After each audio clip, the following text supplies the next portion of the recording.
Welcome everyone to Beyond the Finish Line, where I review the latest weekly challenges, show which cars I used, and offer you potential cars to use yourself to complete the challenges.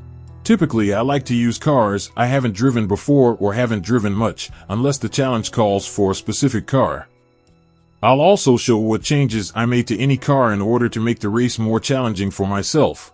And also show you the strategy I used for the fifth race, which has always been a race with tire wear and fuel consumption, and can be the most challenging of the bunch. Now I'll quickly go through each race and showcase any highlights and blunders I may have had, and show what it took for me to get the win. And before we start, please like, comment and subscribe. A simple click for you is a big help to the channel and is appreciated more than I can express. Thank you. For April Week 4, we have a Jimny Cup race, a European FR Challenge 550, the new Japanese Clubman Cup 550, a Civic Type R EK special event, and a Group 1 prototype series. The Jimny Cup is 4 laps at Willow Springs. This one was simple even with the setup I used. It's fully upgraded, so I made the usual changes to the power and weight, but I also switched from the high RPM to the low RPM turbocharger so I could get the horsepower even lower. But even with that switch, that lowered it from 88 horsepower to 71 horsepower, it was still OP for this race, as you'll see for the rest of this segment that I won't be commenting on.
And that was it.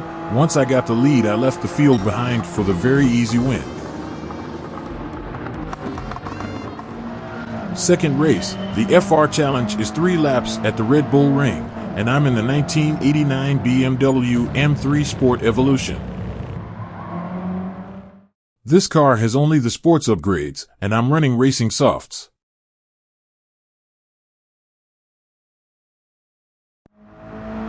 Moved up quickly in this one during the first lap, easy overtake after easy overtake. The sport upgrades were still OP for this car. By the start of the second, I was in P4 and ready to make the move for P2, which was fairly easy, and just had to chase down P1 now.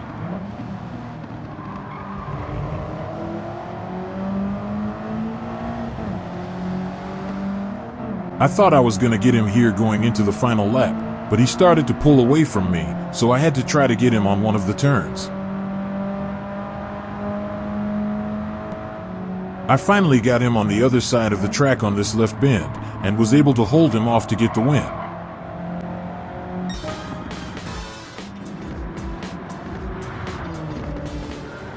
Race 3 is the new Japanese Clubman Cup 550 added in Update 1.46. It's 3 laps at Alsace, and I chose the new Afila prototype also added in 1.46. No real upgrades can be added to this car in terms of power and performance, so I'm running it as it came.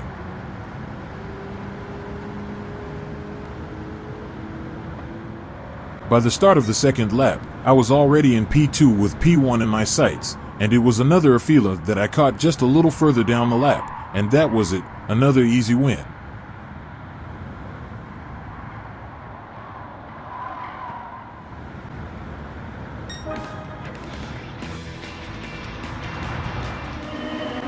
Fourth race is the special event in the Civic Type R EK, 4 laps at Suzuka. This is the setup I used for this race. It's got all the available upgrades, and there's only ECU and performance adjustment changes. This one started off good, gaining a couple positions early, but then a major crash.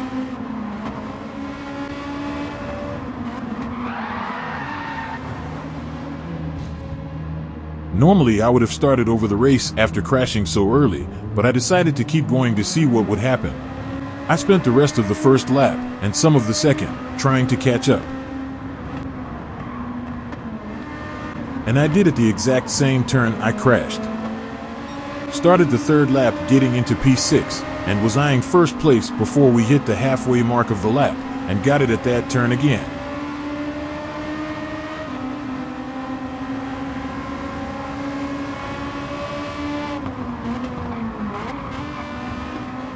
And there was no looking back till the finish line.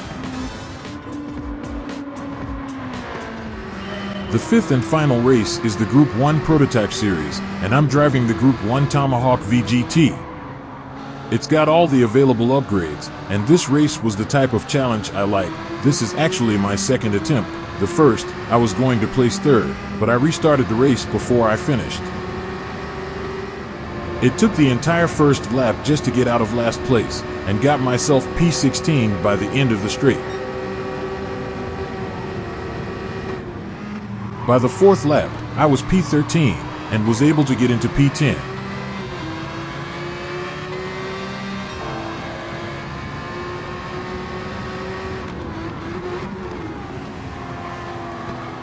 I started the sixth lap getting P5 and not needing to pit, having a half tank of fuel left because my fuel map is set to 4 and my tires were still in decent condition to make it to the end. In the eighth, I caught up to the top 3 and was able to make a couple passes to get myself behind P1, and I got the pass on him a little further down and kept the lead for the last 2 laps for the win. The first race was surprising because I lowered the power even more and the Jimny was still too OP for this race, so that was disappointing. I didn't expect to overtake the field so easily, so I got bored of this race very early into it.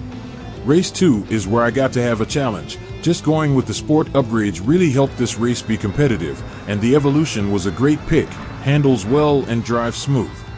Third race, the new Japanese Clubman Cup could have probably been better if I chose a different car. The Afilo was overpowered, and without any stats, I don't know if lowering the power would have done anything.